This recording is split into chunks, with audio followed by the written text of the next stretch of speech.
ஓம் ஸ்ருதிஸ்மிருதிபுராணானாம் ஆலயம் கருணாலயம் நமாமி பகவத்பாதம் சங்கரம் லோகசங்கரம் சங்கரம் சங்கராச்சாரியம் கேசவம் பாதராயணம் சூத்திரபாஷ்யகிருதௌ வந்தே பகவந்தः புனः புனः நிதயே சர்வவித்யானாம் விஜசே பவரோக்கினாம் குரவே சர்வலோகானாம் தக்ஷிணாமூர்த்தயே நமः. ஓம் சகனாவவது சகனௌ புனக்து சக வீர்யங்கரவாவகை தேஜஸ்வினாவதீதமஸ்து மா வித்விஷாவகை. ஓம் சாந்தி சாந்தி சாந்தி. கீதா பாஷ்யம் 269வது பக்கம். அவதாரிக்க. யதக ஏவம்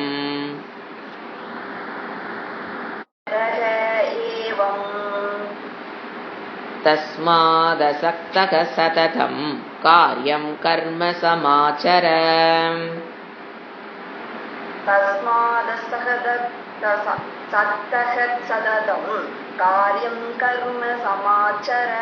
அசக்தோ ஹ்யாச்சரன் கர்ம ப்ராப்னோதி பூருஷः.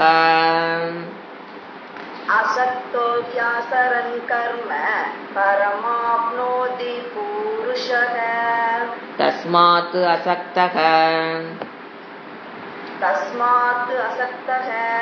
सर्ववर्जितः संगवर्जितः सततं सर्वदा कार्यं कर्तव्यं नित्यं कर्म समाचर निवर्तय असक्तो हि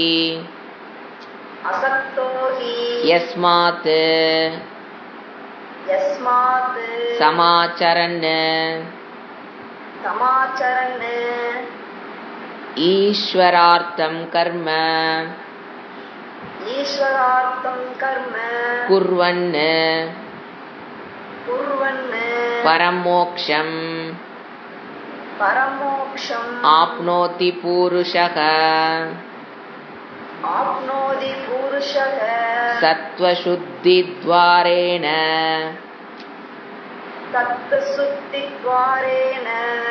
इत्यर्थः.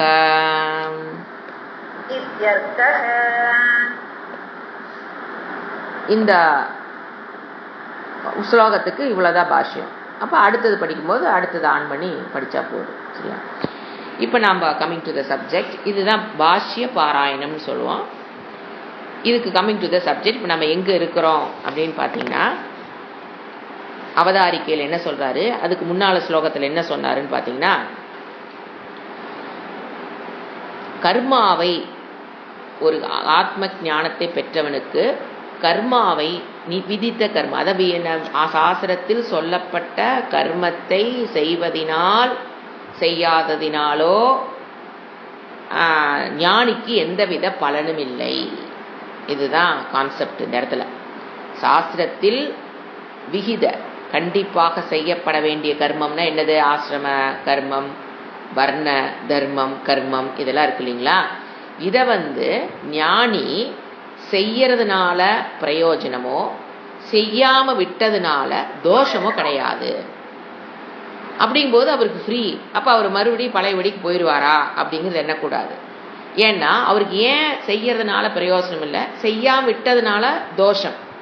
இப்போ அஞ்ஞானியாக இருக்கிறவன் சாஸ்திரத்தில் சொல்லப்பட்ட கர்மங்களை செய்யறதுங்கிறது சித்த சுத்திக்காக, வேதாந்திக் ஸ்டூடெண்டா இருக்கிறவங்க சித்த சுத்திக்காக பண்றோம், ஒரு குவாலிஃபிகேஷனை பெறுவதற்காக நம்ம பண்றோம், ஒரு தர்மத்துக்காக பண்றோம், பாதையில் வருகிற தடைகளை நீக்குவதற்கான தர்மத்துக்காக புண்ணியத்திற்காக நம்ம பண்றோம். அஞ்ஞானியாக இருக்கிறவன் சாஸ்திரத்தில் சொல்லப்பட்ட கர்மங்களை பண்றதுனால அவனுக்கு ஒரு பிரயோஜனம் இருக்கு. யாருக்கு? அஞ்ஞானிக்கு சாஸ்திரத்தில் சொல்லப்பட்ட விகித கர்மம். அப்போ அந்த சாஸ்திரத்தில் சொல்லப்பட்ட விகித கர்மங்களை செய்யலினா அக்கரணே பிரத்யவாய தோஷன்றுவர். நீ அதை செய்யலினா உனக்கு இந்த தோஷம். அப்போ அஜ்ஞானியா இருக்கிறவன் கண்டிப்பா சாஸ்திரத்தில் சொல்லப்பட்ட விகித கர்மங்கள், நிஷித கர்மம்னு சொல்லுவோம், செய்யப்பட வேண்டியது செய்யக்கூடாத, கண்டிப்பா அவன் சாஸ்திரிய புருஷனாக இருந்து சாஸ்திரத்தில் சொல்லப்பட்ட விஷயங்களை கற்றுக்கொண்டு செய்யணும். சாஸ்திரத்துக்குள்ள வரக்கு முன்னால் அவன் எப்படி இருப்பான்? பிராகிருத புருஷா. தனக்கு என்ன தோணுதோ அது பிரகாரம் வாழ்வான், அதை சாப்பிடுவான், அப்படி வாழ்ந்துட்டு இருந்தான். அந்த மாதிரி சாமி கும்பிடு எல்லாமே அவனுக்கு என்ன தோணுதோ சரின்னு தோணுதோ அது பிரகாரம் ஒரு வாழ்க்கையை வாழ்ந்துட்டு இருப்பான். அவனுக்கு பேரு பிராகிருத புருஷக. 99.9 பீப்புள் அதுல தான் இருக்காங்க. எனக்கு இப்படித்தான் சாமி கும்பிடுன்னு தோணுது, எனக்கு இது பிடிக்குது, எனக்கு இது சரின்னு தோணுது. என் புத்திக்கு சத்துவகுண, ரஜோகுண, தமோகுணம் ஒன்னொன்னு சரிங்கோ. ஆனா அது அவங்களுக்கு தெரியாது. எனக்கு இது சரின்னு தோணுது, நான் இந்த மாதிரி தான் வழிபாடுகள் பண்ணுவேன். முன்னோர்கள் பண்ணாங்கன்னா அவங்களுக்கு வேலை இல்லை, அவங்களுக்கு அர்த்தம் இல்லாம அதையெல்லாம் பண்ணிட்டாங்க. இப்ப எனக்கு புத்தி இருக்குது, நான் மாத்திக்குவேன், இப்படி பண்ணுவேன். சில பேர் பரம்பரையா வர்ற வழிபாட்டுகளையும் தன்னுடைய புத்தியை உள்ள விட்டு மாத்திக்கிறவங்களும் இருக்கிறாங்க. இவங்கெல்லாம் பிராகிருத புருஷக. அவன் என்ன பண்றான்? பூர்வ ஜென்மத்து புண்ணியம் எதுக்குள்ள வர்றான்? சாஸ்திரத்துக்குள்ள ஒரு குருவாசத்து குருனுடைய சமீப வந்தோன்ன அவர் என்ன சொல்லுவாரு?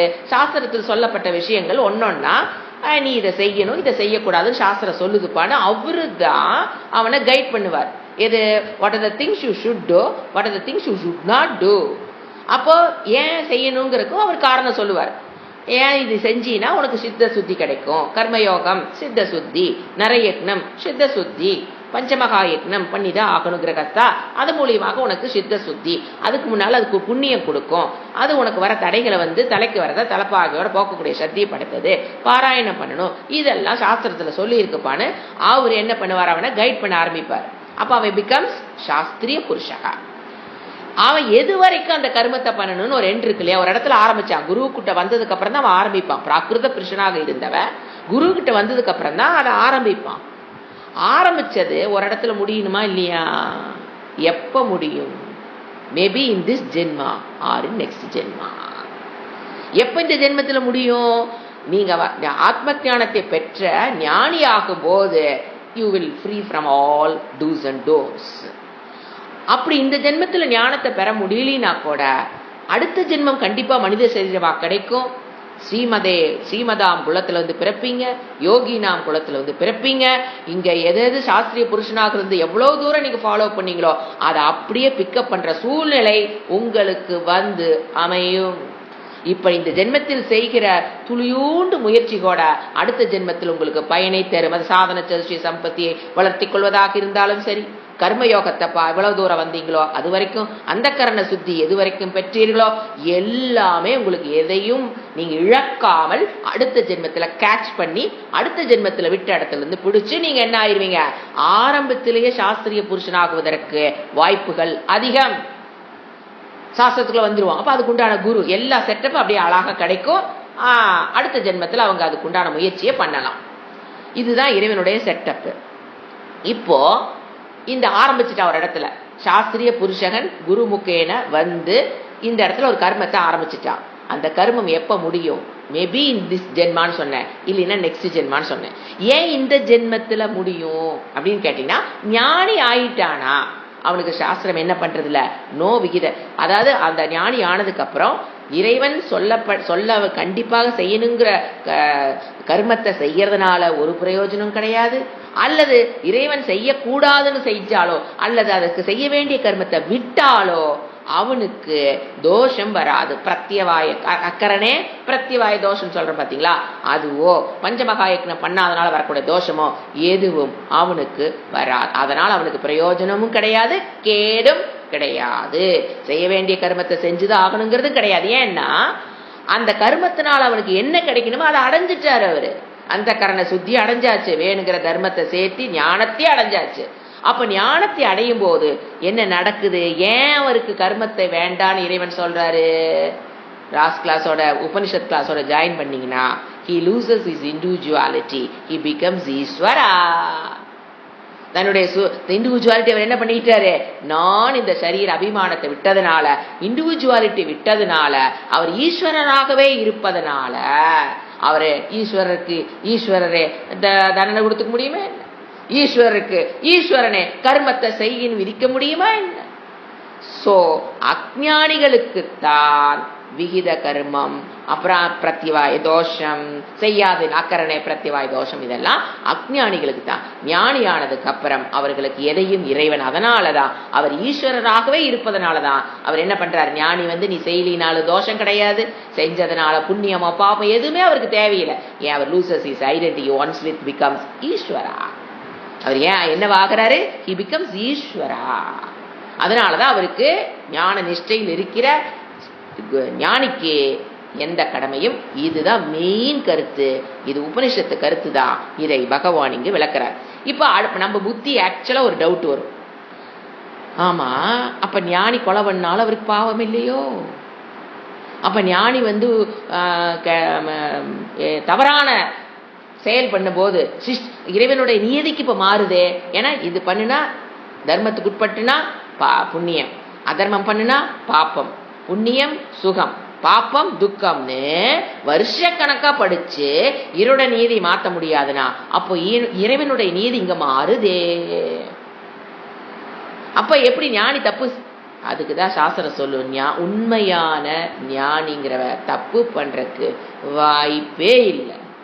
ஈஸ்வரன் தப்பு பண்றதுக்கு எப்படி வாய்ப்பே இல்லைன்னு புரிஞ்சு வச்சிருக்கீங்களோ, கண்ணுக்கு தெரியாத ஈஸ்வரனை நம்புறோம்.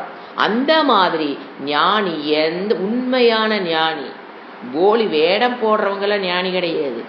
உண்மையான இண்டிவிஜுவாலிட்டியை தொலைச்சவங்க, நான் சரீரம்ங்கிற அபிமானத்தை விட்டவங்க தப்பு செய்யறதுக்கு வாய்ப்பே கிடையாது. எந்த அளவுக்கு, எப்படி ஈஸ்வரன் எந்த இடத்துலயும் தன்னுடைய நியாய தர்மத்தை விட்டு விலக மாட்டாருன்னு நீங்க நம்புறீங்களோ, அதே மாதிரி இவர் தப்பு செய்யறதுக்கு வாய்ப்பே கிடையாது. ஆனா தப்பு செய்யற மாதிரி தோணுதுங்களே, உங்க புத்திக்கு அப்படி தோணி இருக்கலாம். அவர் செய்யறது தப்பாக உங்க தமோ குணம், ரஜோ குணம், சத்தோ குணப்பா, ஏன் நீங்க இருக்கிறது எங்க இருக்கிறீங்க, ரஜோ குணம், சத்தோ குணம், தமோ குணத்தின் பிடியில், மாஃபியா லேடியினுடைய பிடியில் உட்கார்ந்து இருக்கிறதுனால அவங்க செய்யறது சம்டைம்ஸ் உங்களுக்கு தப்பா தோணலாம், அவசியம் இல்லாததாக கூட தோணலாம், பொழப்பில்லாம இந்த வேலையை செஞ்சுட்டு இருக்கிறாரு கூட தோணலாம், உங்களுக்கு தோணலாம்.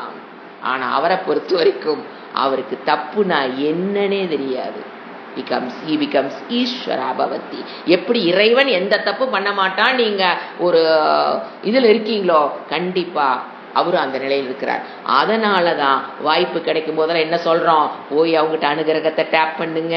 இந்த பாதையில் இருப்பவர்களுக்கு அவருக்கு என்ன கனெக்ஷனு, இந்த பாதையில் நம்ம போராடிக்கிட்டு இருப்போம். அந்த கரண சுத்தி என்னது சாதன சசிய சம்பத்திக்கு போராட்டம்னு என்ன போராட்டங்கிறது ஒரு ஸ்டூடெண்ட்டுக்கும் தெரியும். வேதாந்தி ஸ்டூடெண்ட்டுக்கு குவாலிபிகேஷனை பெறுவது 1 கோடி ரூபாய் சம்பாரினா 1 மாசத்துல போய் சம்பாரிச்சு கூட வந்துடலாம், தலையை அடமான வச்சா சம்பாரிச்சலாம். ஆனா குவாலிபிகேஷன் பெறது இருக்குது, அதுக்கும் பணத்துக்கோ சொத்துக்கோ சம்பந்தமே கிடையாது. ஸோ அது எவ்வளோ கஷ்டங்கிறது ஒரு ஸ்டூடெண்ட்டுக்கு தெரியும். அந்த கஷ்டத்துல இருக்கிறவங்களுக்கு எங்கெங்க போய் நாம அனுகிரகத்தை வாங்கும் போது எப்படி எந்தெந்த, அது உண்மையான ஞானி யாரா இருந்தாலும் சரி. அதனாலதான் கலாச்சாரத்துல ஒரு சன்னியாசி ட்ரெஸ் போட்டு ரோட்ல போனாங்க, அப்படியே ரோட்லயே உழுகுறாங்க. ஏன்னா இதுதான் நம்ம கலாச்சாரம், அவருடைய அனுகிரகம். ஆனா அவர் நிறைய புண்ணியங்கள், ஈஸ்வரிடம் இல்லாத புண்ணியமா. சோ அதனாலதான் அவரை வணங்குறது. சோ அவர் என்ன பண்ண மாட்டாரு, உண்மையான ஞானி எந்த இடத்துல தர்மத்திலிருந்து அவருக்கு விலகிறதுனா என்னன்னே தெரியாது. ஒரு கொலை பண்ணணுங்கிற அவசியம் இல்லை அவருக்கு வரவே. தன்னை ஒருத்த கொலை பண்ண வந்தா கூட பண்ணுடா ராசான்ட்டு கம்முனுக்கு வந்திருப்பாரு, தவிர திருப்பி எதிர்த்து போராடணுங்கிறவருக்கு தெரியாது. ஏன்னா பண்ண வேண்டிய அவசியம் இருக்குல்ல. ஏன்னா he is waiting for the prarabdha to end. அவரை பொறுத்த வரைக்கும் வாழ்க்கை எதற்காக சரீரத்தை எடுத்துட்டு வந்துட்டாரு, அந்த வேலையெல்லாம் முடிச்சாச்சு. எதுக்காக வாழ்ந்துட்டு இருக்காரு, வெயிட்டிங் ஃபார் த பிராரப்தம். ஏன்னா அது பிராரப்தம் வரைக்கும் நம்ம உயிர் உடல் இருந்தா நல்ல வேலை இருந்தது. அதனாலதான் அவர் குருவா இருந்து சிஷ்யனா உண்டுவாக்க முடியுது. ஞானம் ஏற்பட்டுன்னா அவர் பாட்டுக்கு விதேக முக்தி அடைஞ்சிட்டாருன்னு வச்சுங்க. ஜீவன் முக்தி அடைஞ்ச உடனே விதேக முக்தினா no teacher will be there available in the world. அதனாலதான் இறைவன் அழகா என்ன செட்டப் பண்ணிருக்காரு, நீ ஞானம் அடைஞ்சாலும் போச்சாது, இந்த ஒரு ஜென்மத்துக்கு நீ என்ன பண்ண, உன்னுடைய ஒரு டைம் கொடுத்து வச்சிருக்க, அது வரைக்கும் இரு, அடுத்த ஜென்மம் வேணா உனக்கு கிடையாது. அங்க பாருங்க இறைவனுடைய பிளான். ஏன்னா அப்பதான் குரு உருவாக முடியும், அப்பதான் அடுத்த ஜெனரேஷனை குரு பரம்பரைக்கு காரணக்கர்த்தா ஆக இவர் இருப்பார். இந்த கருத்தை தான் அப்படியே பாஷ்யம் ஒரு 2, 3, 4 ஸ்லோகங்கள் போயிட்டே இருக்கு. இப்ப நான் ஒன்னொன்னா அப்படியே நான் படிச்சுட்டே போறேன், கவனிங்க. இப்ப ஃபர்ஸ்ட் இந்த 19வது ஸ்லோகத்தினுடைய மீனிங் என்ன சொல்றாரு, தஸ்மாத். அப்ப என்ன சொன்னேன், இப்போ இவ்வளவு நாளா நடத்த டீச்சிங் இந்த இடத்துல முடிவுக்கு வருகிறது. தஸ்மாத்ங்கிற வேர்டு கிருஷ்ணர் யூஸ் பண்ணிட்டார்னா டீச்சிங் ஒரு டைம் என்ன ஆரம்பிச்சாரோ அது இந்த இடத்துல முடிக்கிறார். என்ன சொல்றாரு, ஆகையினாலே அசக்தக பல பேட்சைனா கர்ம பலனின் மேல் ஆசையை விட்டு விட்டு, கர்ம பலனில் ஆசையை விட்டுன்னு அர்த்தம். பல அசக்தக அதை பற்று இல்லாமல், சததம் எப்பவும் காரியம் கர்ம செய்ய வேண்டிய கர்மத்தை சமாச்சார நன்றாக செய். அதனால இதுதான் செட்டப்பா. இப்ப ஸ்டூடெண்ட்டை கூப்பிடுறாரு பகவான் கிருஷ்ணர், ஸ்டூடெண்ட்டை கூப்பிடுறார். யார் இப்ப ஸ்டூடெண்ட் அர்ஜுனனை கூப்பிடுறார். அதனால கிருஷ்ணா இதுதான் செட்டப்பு. நீ என்ன பண்ணலான்னா யோசனை பண்ணி ஏது நீ ஒன்னா யோசனை பண்ண வேண்டாம். கர்மன் ஏவாதி காரஸ்தே, அதை திருப்பி வேற மாதிரி போடுறாரு. எப்பவும் உனக்கு என்ன கர்மம் கொடுக்கப்பட்டிருக்குதோ, சாஸ்திரம் உனக்கு என்ன கர்மம் கொடுக்கப்பட்டிருக்கோ, பஞ்சமகா யக்னங்கள் சொல்லி இருக்கா. ஃபர்ஸ்ட் என்னது, தேவதா யக்னம். ரிஷி யக்னம் தான் என்னது, கிளாஸ் அட்டன் பண்றது ரிஷி யக்னம் தான். ரிஷி யக்னம், தேவதா யக்னம், நர யக்னம், பித்ரு யக்னம், பூத யக்னங்கள். இதுதான் அதை செய்யற. அதை இப்போ ஒன்று செய்யறதுக்கு முன்னால் அதை பத்தின திங்க் பண்ணணும்.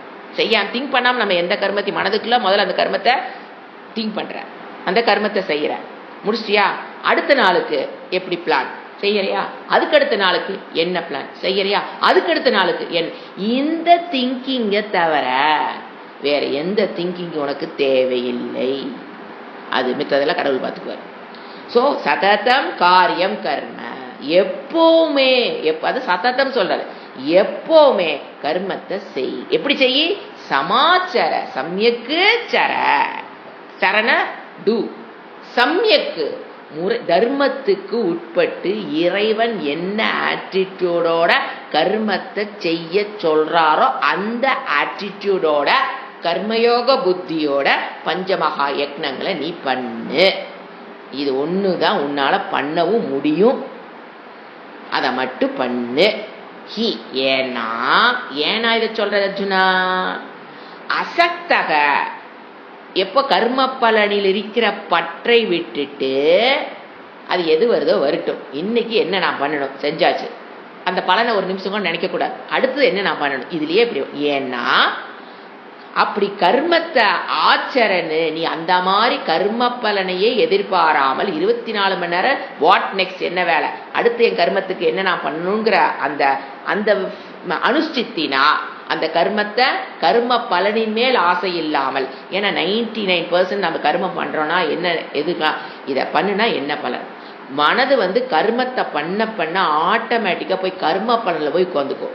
கிடைக்குதோ இல்லையோ இது செய்யறவே என்ன பலன். இப்பெல்லாங்க சுவாமிஜி அடிக்கடி சொல்ல, ஒரு சிரிக்கிறதுனா கூட கர்ம பலன் எதிர்பார்த்து சிரிக்கிறாங்க. சிரிச்சா காரியமாகுமா, சிரிக்கலாம். சிரிச்சா காரியம் ஆவாதா, சிரிச்சாலும் காரியம் ஆவாதா, சிரிக்க வேண்டிய அவசியம். சோ இன்டெலிஜென்ட் ஆயான் என்ன, அவ்வளவு இன்டெலிஜென்ட் ஆயுங்க. சோ அந்த மாதிரி சிரிக்கிறதுக்கு கூட கர்ம பலனை எதிர்பார்த்து வாழ்ற மனிதர்கள் தான் அதிகம். அந்த மாதிரி கர்ம பலனை எதிர்பார்க்காத, உனக்கு உண்டான வேலை என்னவோ அதை செய். அது என்ன கொடுக்கணுமோ அது ஏன் பொறுப்பு, நான் பாத்துக்கிறேன். என்ன நேரம் எதுல உட்காந்துருக்கூடாது, இந்த கர்மத்தை செஞ்சுட்டோமா, இந்த வேலைக்கு போயிட்டோமா, இவ்வளவு சம்பளம், இவ்வளவு இது வேலைன்னா அந்த சம்பளத்தை எதிர்பார்த்து அப்படி செய்யாத. நீ உன்னுடைய வேலையை மட்டும் செய். அதுல 100% டெடிகேஷன், டிட்டர்மினேஷன், ஒரு ஆட்டிடியூடு இருந்து செய். அவ்வளவுதான். அதை ஐயோ தலையில அடிச்சுக்கிட்டு செய்யாத. ஏன் கொடுத்ததாரு நான், ஐயோ இப்படி எனக்கு வாச்சது, இப்படி எனக்கு பிறந்தது, இப்படி புலம்பாத. உனக்கு வாச்சதையும் கொடுத்தது யாரு, நான் தான். வாச்சதையும் திட்டாத, கொடுத்து உன்கிட்ட நீ உனக்கு வாச்சது கணவன், யூஸ்வலா சொல்றது நமக்கு கிடைச்சது குழந்தைகளுக்கு சொல்லுவோம் நம்ம. அந்த வேர்டு ரெண்டும் நான் கொடுத்தது, அதை மறுமறிங்கோ, அது ஒத்து வள்ளினோ, அது நான் சொன்ன பேச்சு கேட்க, அதெல்லாம் ஏதையும் நீ நினைக்காத. அது பிரகார வாழும், நீ உன்னுடைய வாழ்க்கையை வாழு. உனக்கு உண்டான கர்மத்தை நீ திங்க் பண்ணினா அவங்க நினைக்கிறக்கே, அவங்க இப்படி இருக்காங்களே அப்படி இருக்காங்களே நினைக்கிறதுக்கு கூட டைம் இருக்காது. ஏன் என்ன இருக்குது நமக்கு, கர்மா கர்மா கர்மா. அதுதான் அனுஷ்டித்து இப்படி வந்தீனா, யாரவன் புருஷக, அந்த மனிதன். இப்ப நான் சொன்ன மெத்தட்ல நீ கர்மத்தை செஞ்சுட்டு வந்தீனா பரமாப்னோத்தி, என்னை நீ அடைவாய். மேலான மோட்சத்தை. அப்ப என்னை நீ அடைவான என்னென்ன அந்த கிரமத்தை போட்டு புரிஞ்சுக்கணும்.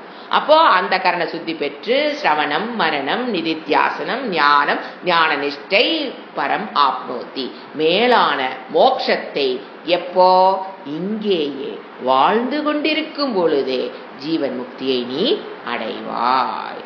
ஸோ எதிலேயோ மனசுல சந்தேகப்படாதே. நம்ம படிக்கிறோமே, நமக்கு புரியலையே, நமக்கு வருமா, ஞானம் வருமா, மோட்சம் வருமா, அனுபவிக்க முடியுமா, அனுபவிக்க முடியாதே, இத்தனை நாள் முயற்சி பண்ணிட்டு இனிமேல் பண்ணி மட்டும் என்னத்தை கிளிக்க போறேன், ஸோ அந்த நேரம் தூங்கினா கூட தூங்கலாம் அப்படின்னு கிளாஸை விட்டு அதை ஃபாலோ பண்ணுன்னு அர்த்தம். ஏன்னா அந்த விடாமுயற்சி பிடிக்கிறதுக்கு அதை தம்மு கட்டுறதுன்னு சொல்லுவார் சுவாமிஜி. அடிக்கடி சொல்ல தம்மு கட்டுறாங்களான்னு பாரு. ஒரு வருஷத்துக்கு தம் கட்டிட்டாங்கன்னா அவன் கட்டிடுவாங்க. ஏன்னா அவங்களுக்குள்ள அமாஃபியல் என்ன வந்து சொல்லுவா, இதைத்தான் சொல்லுவா, நீ இப்போ ஒரு வருஷம் படிச்ச, ஒன்றும் மாற்றம் இல்லை, சுற்றி இருக்கவங்களை எல்லாம் திட்டிட்டு கிடக்குறாங்க, அதனால நாம் கம்முன்னு மற்றவங்களோட போய்க்கலாம், எதுக்கு தனியாக நாம் மட்டும் குடும்பத்தில் தனியாக போய் ஏன் மாட்டிக்கிட்டு திட்டு வாங்கிட்டு இருக்கணும், அவங்களோட போய்க்கலாமே, அவங்ககிட்ட ஒரு நல்ல பேராது வாங்கி. இதெல்லாம் மாஃபியா லேடி பண்ணுற வேலை. விடா முயற்சியுடன் அதான் சொல்ல, நீ எந்த அளவுக்கு நீ கர்ம யோகத்தை பண்ணினியோ அந்த புண்ணியத்தோட தான் அடுத்த ஜென்மத்தில் பிறப்ப. எந்த அளவுக்கு அந்த கரண சுத்தி இந்த ஜென்மத்தில் அந்த கரண சுத்தி பெற்றையோ அதே அந்த கரண சுத்தியுடன் நீ அடுத்த ஜென்மத்தில் பிறப்பா. என்ன இத்தினூண்டு முயற்சி பண்ணியிருந்தா கூட இந்த வகுப்பில் வந்து நீங்க எந்த அளவுக்கு நீ ஒரு எவ்வளவு முயற்சி பண்ணா கூட அதை எதையும் நீங்க லூஸ் பண்ண மாட்டீங்க. அடுத்த ஞானத்தை பெறாதவருக்கு இறைவன் சொல்றது அடுத்த ஜென்மத்தில் 6வது ஸ்லோகத்துல சொல்லுவாரு, அந்த மாதிரி ஒரு குடும்பத்திலோட பிறக்க வச்சு அந்த சூழ்நிலை என்ன அந்த கரணை நீங்க சுத்தி பெற்றீங்களோ அது அடுத்த ஜென்மத்தில் அதோட வந்து பிறப்பீங்க. எதையும் நீங்க இழந்து விட மாட்டீர்கள். கேரண்டீடு பை பகவான். ஆப்னோதி பரம். இந்த நான் சொன்ன மாதிரி நீ கர்மத்தை செஞ்சினா பரம் ஆப்னோதி. இது கிருஷ்ணருடைய வேர்ட்ஸ். இப்ப நாம படிச்சது என்னது, சங்கராச்சாரியோட வேர்ட்ஸ். இப்ப அவர் அதுக்கு எப்படி விளக்கம் கொடுக்குறாருன்னா அவர் ரொம்ப ஷார்ட்டா விளக்கம் கொடுத்துறாரு. எனக்கு முடிவுரை இவ்வளவு நேரம் டீட்டெயிலா பார்த்தாச்சு. ஸோ சங்கராச்சாரியர் பார்த்தீங்கன்னா ஒரே ஒரு பேரால அவருடைய விளக்கத்தை கொடுத்துட்டு அடுத்த ஸ்லோகத்துக்கு அவதாரிக்கு போயிடுறாரு சங்கராச்சாரியார். என்ன சொல்றாரு, ஆகையால் பற்றற்று எப்பொழுதும் நீ செய்ய வேண்டிய நித்திய கர்மாவை நன்றாக செய்து வர வேண்டும். எனக்கு செய்யறக்கு அது வாய்ப்பு இல்லைங்க, என்னால இது முடியலிங்கிற பேச்செல்லாம் இங்க வேலையே கிடையாதுங்க. முடியலன்னு நீங்க சொல்றீங்கன்னா அது மாஃபியா லேடியோட வேலை. ஏன்னா இறைவன் நமக்கு பஞ்சமகா யக்ஞத்து கிரகஸ்தால கொண்டாந்து உட்கார வச்சதாரு, நீங்களா? கிடையவே கிடையாது. நாம நினைச்சுக்கிறோம் நம்ம கல்யாணம் பண்ணாம இருந்தா, அதெல்லாம் கிடையாது. பூர்வ ஜென்மத்து புண்ணிய பாப்பம் உங்களை எங்கெங்க கொண்டாந்து வைக்கணுமோ அங்கங்க இறைவன் கொண்டாந்து வச்சுட்டாரு. இவருக்கு பதிலாக இன்னொருத்தர் கூட கணவனாக இருந்தா கூட அப்படியே கூட மனசுக்கு அலைவாயும் அப்படிலாம் கிடையாது. இவரு தான் கிரகஸ்தா தான். ஸோ இது எல்லாம் இறைவனுக்கு பிடித்தான் கணவன், இவரைத்தான் கணவன், இவங்க தான் குழந்தைங்கன்னு கொடுத்துட்டாரு, இறைவன் கொடுத்துட்டாரு. இந்த குடும்பத்துக்குள்ள நீங்க வாழ்றீங்கன்னா அதுக்குண்டான ஸ்வதர்மத்தையும் கொடுத்துட்டாரு, இறைவன் கொடுத்துட்டாரு. இது எல்லாத்தையும் கொடுத்துட்டு அந்த பாதையில் வராம இருக்கிறதுக்கு தடுப்பாராங்க இறைவன். அந்த சூழ்நிலைகள் தடுக்குமான்னு நான் கேட்கிறேன். அதாவது உங்களுடைய குடும்பம் இந்த பாதையில் வருவதற்கு தடுக்குன்னு நினைக்கிறது மாஃபியா லேடியோட வேலை. ஏன்னு கேட்டா இந்த குடும்பத்தை கொடுத்து நீ கர்மத்தை மட்டும் பண்ணு, பலன்ல அதிகாரம் வச்சுக்காத, ஸ்வதர்மத்தை பண்ணுன்னு ஒரு குடும்பத்துல போட்டுட்டு அந்த நரயக்னத்துக்கோ அல்லது பஞ்சமகா யக்னத்துக்கோ என்னால பண்ண முடியலன்னு சொல்றீங்களே, யூ ஆர் பிளேமிங் பகவான். You are blaming. பக்கத்துல வீட்டுக்காரரை பையனை திட்டினா கூட பரவாயில்லைங்க, இறைவனை பிளேம் பண்றோம். எப்போ என்னால இது செய்யக்கூட சூழ்நிலை எனக்கு இப்ப இல்லை, என்னமோ ஒரு நல்ல சூழ்நிலை, என்ன சொல் ஐடியல் ஒரு சூழ்நிலை வந்தா நான் செய்வேன், அப்ப ஆரம்பிச்சுக்குவேன். அப்படி ஒரு சூழ்நிலை யாருக்கு எப்பவுமே வராது. இது ஐடியல் ஒரு என்விரான்மெண்ட் டு டூ பஞ்சமக்காயக்குன்னா லைஃப் முடிகிற வரைக்கும் வராது. ஏன்னா நிறைய பேர் அதுக்கப்புறம் நான் பண்ணி இது முடிஞ்சதுன்னா ஆரம்பிச்சிருவேன். இது முடியுது இல்லைங்களா, நீங்க எது முடியுது அதுக்கப்புறம் ஆரம்பிக்கிறேன்னு சொல்றீங்க இல்லைங்களா, அது முடிஞ்சதுக்கு அப்புறம் இன்னொன்னு வரும். அப்ப என்ன தெரியுங்களா சொல்லுவீங்க, அது முடிஞ்சதுக்கு அப்புறம் நான் ஆரம்பிச்சுக்கிறேன் பையன். வாழ்க்கைனா ஒண்ணு முடிஞ்சா ஒண்ணு வரும், ஒண்ணு முடிஞ்சா ஒண்ணு வரும். இது யாருக்கு, எல்லாத்துக்கும் அப்படித்தான். இப்ப பஞ்சமகா யக்ஞங்க பண்றவங்களுக்கு அதேதான். ஆனா அவங்க அது முடிஞ்சா ஆரம்பிக்கிறது இல்லாம என்ன பண்ணிட்டாங்க, ஆரம்பிச்சாச்சு, அவ்வளவுதானே தவிர இறைவனை தயவு செஞ்சு குறை சொல்லாதீங்க. பஞ்சமகா யக்ஞங்கள் பண்ண முடியலன்னு இறைவனையோ சூழலை தப்புன்னு சொன்னீங்கன்னா, சுற்றி இருப்பவர்களை தப்புன்னு சொன்னீங்கன்னா இறைவனை குறை சொல்வதற்கு சமம். லாஜிக்கா பண்ண சொல்லிட்டேன், அதை கொடுத்தது அவரு. அப்ப அதை குறை சொன்னா யாரை குறை சொல்றோம்? எப்படிங்க இறைவனை குறை சொல்லிட்டு நம்ம எப்படி நல்லா இருக்க முடியும்? we cannot have a happy life by blaming. யாரையுமே தப்பு சொல்லக்கூடாது, இதுல இறைவனை வேற தப்பு சொல்லிட்டு ஏன்னா சந்தோஷமா இருக்கணும் எப்படிங்க இருக்க முடியும்? ப்ளீஸ் டோன்ட் பிளேம் பகவான். அப்படின்னா நான் இறைவன்ல திட்டலீங்க, சூழ்நிலை திட்டீங்கல்ல, உங்களுக்கு அமைத்து கொடுத்த குடும்பத்தை திட்டீங்கல்ல, என்னால முடியலங்கிறீங்கல்ல, ஜமாளிக்க முடியலங்கிறீங்களே, அதெல்லாம் சும்மா. மஃபியா லேடி ஜமாளிக்க கூடிய சக்தியை கொடுத்துட்டு தான் உங்களுக்கு குடும்பத்தையே கொடுப்பாரு. மாத்தி மாத்தி யோசனை பண்றீங்க. அதாவது எல்லாத்து குடும்பம் என்னமோ ரொம்ப ஓகே, எனக்கு இந்த குடும்பத்தை ஜமாளிக்க முடியலன்னு ஒரு வார்த்தை வாயில வருதா இல்லையா? அப்போ அந்த ஜமாளிக்க கூடிய சக்தியை கொடுக்காமையாங்க இறைவன் உங்களை அந்த குடும்பத்தில் கொண்டாந்து வச்சாரு. எல்லாவற்றையும் ஜமாளிக்க கூடிய சக்தி is given to you by பகவான். அதை கொடுத்துட்டு தான் உங்களை படைப்பதற்கு முன்பே உங்களுக்கு வேணுங்கிற உணவை கொடுத்துட்டு எப்படி படைச்சாரோ அந்த சூழ்நிலையை ஜமாளிக்க கூடிய சக்தி உங்களிடம் 200% சத்தியம் என்ற இருக்குது, கொடுத்திருக்காரு. ஆனா இந்த உள்ள ஒரு மாஃபியா லேடி இருக்காளே, நான் தான் சொன்ன பாருங்க, ஸ்டூடெண்ட் கூட டேக்கிள் பண்ணல, அந்த மாஃபியா லேடியை டேக்கிள் பண்றது இருக்குதே ரொம்ப கஷ்டம். ஏன்னா அவ எப்படி உங்களை ப்ரொஜெக்ட் பண்ணி காமிக்கிறா, அந்த சக்தி இல்லாத மாதிரி. நான் ரொம்ப கஷ்டப்படுறேன், ஐயோ ரொம்ப கஷ்டப்படுறப்பா, யாரு உள்ள உட்காந்துருக்கிறவன், நீ ரொம்ப கஷ்டப்படுற, இப்படி எல்லாம் குடும்பத்தில நான் காட்டி வாழ்ந்தேன். அது அந்த வார்த்தை பா சொல்லாத பெண்ணே கிடையாது. இந்த குடும்பத்துல நான் காட்டி வாழ்ந்தேன், வேற ஒருத்தியா இருந்தா நேரம் எப்பயோ ஓடி போயிருப்பா. Mafia lady is dancing. அந்த குடும்பத்தில் பிறப்பதற்குண்டான கர்மத்தை செஞ்சது நான், அதுவும் ஒத்துக்கிறது கிடையாது. என்னால் அந்த குடும்பத்தை ஜமாளிக்க முடியலன்னு சொல்றதும் தப்பு. இந்த குடும்பத்துக்கு உண்டான இறைவன் பார்த்து எனக்கு கஷ்டமான குடும்பத்தை கொடுத்துருன்னு சொன்னீங்கன்னா இறைவனுக்கு பார்சியாலிட்டி கிடையாது. உங்களுக்கு இப்படிப்பட்ட கணவன் அமைந்தாத்தான் நீங்க உருப்படியாவீங்க, உங்களுக்கு இப்படிப்பட்ட பசங்க பிறந்தாத்தான் நீங்க உருப்படியாவீங்க அப்படின்னு இறைவன் கொடுத்திருக்காரு. So make use of those people to mold yourself. This is intelligent way of living. Don't blame your family members. இல்லைன்னா ஃபேமிலி தாண்டி இருக்கிறதாரு இன்லாஸ். எனக்கு காட்ட ஒரு மோசமான இன்லாஸ் இந்த உலகத்துல யாருக்குமே இல்லைன்னு எத்தனை பேர் சொல்லியிருக்கீங்களோ மனசாட்சி வச்சு சொல்லுங்க. தப்பு பண்ணியிருக்கோம். நம்மளோட இன்லாஸ் தான் நம்மளை மோல்டு பண்ற first characters given to me by பகவான். First we should be gratitude to those all in-laws. அது யார வேணா எடுத்துக்கணும், எல்லாருமே we should. ஏன்னா நம்மளை மோல்டு பண்றவங்களும் அவங்க தான். ஏன்னா நம்மளை வந்து தாங்கிட்டு இருக்கிறவங்க நம்மளை மோல்டு பண்ணவே முடியாது. போச்சா அது கண்ணு, வா கண்ணு, போ கண்ணு, இது கண்ணு கண்ணு போட்டு பேசுறாங்க பாத்தீங்களா, அவங்கனால நமக்கு நாளானாவுக்கு பிரயோஜனம் இல்லை.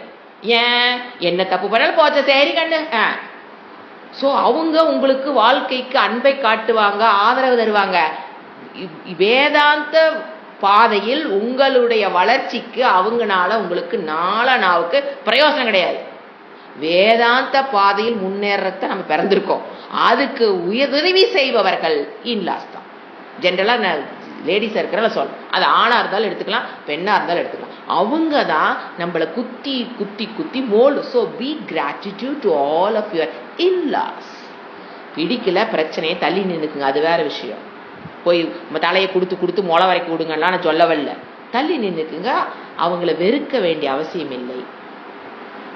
அவங்க மதியாதார் தலைவாசல் போக வேண்டாம், அதுல இருந்தே நான் மாற்றம் இல்லை. மனதில் அவங்களுக்கு என்ன இருக்கணும், ஒரு ஃபீலிங் ஆஃப் கிராட்டிடியூட். புரிஞ்சுங்களா? ஏன்னா அவங்க தான் நம்மளை மோல்டு பண்றவங்க. ஸோ என்ன அதனால என்ன சொல்ற, அப்படிப்பட்ட இன்லாஸ் கொடுத்தது யாரு, இறைவன்.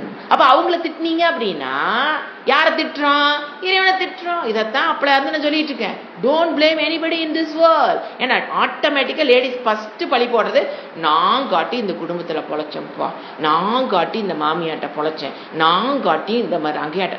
ஐயோ மற்றவங்களாம் வந்து இன்னும் நம்மளோட நல்லா படிச்சிருப்பாங்க. இந்த மதப்பெல்லாம் வேண்டாம் ப்ளீஸ். இந்த அகங்காரத்தில தூக்கி போடுங்க.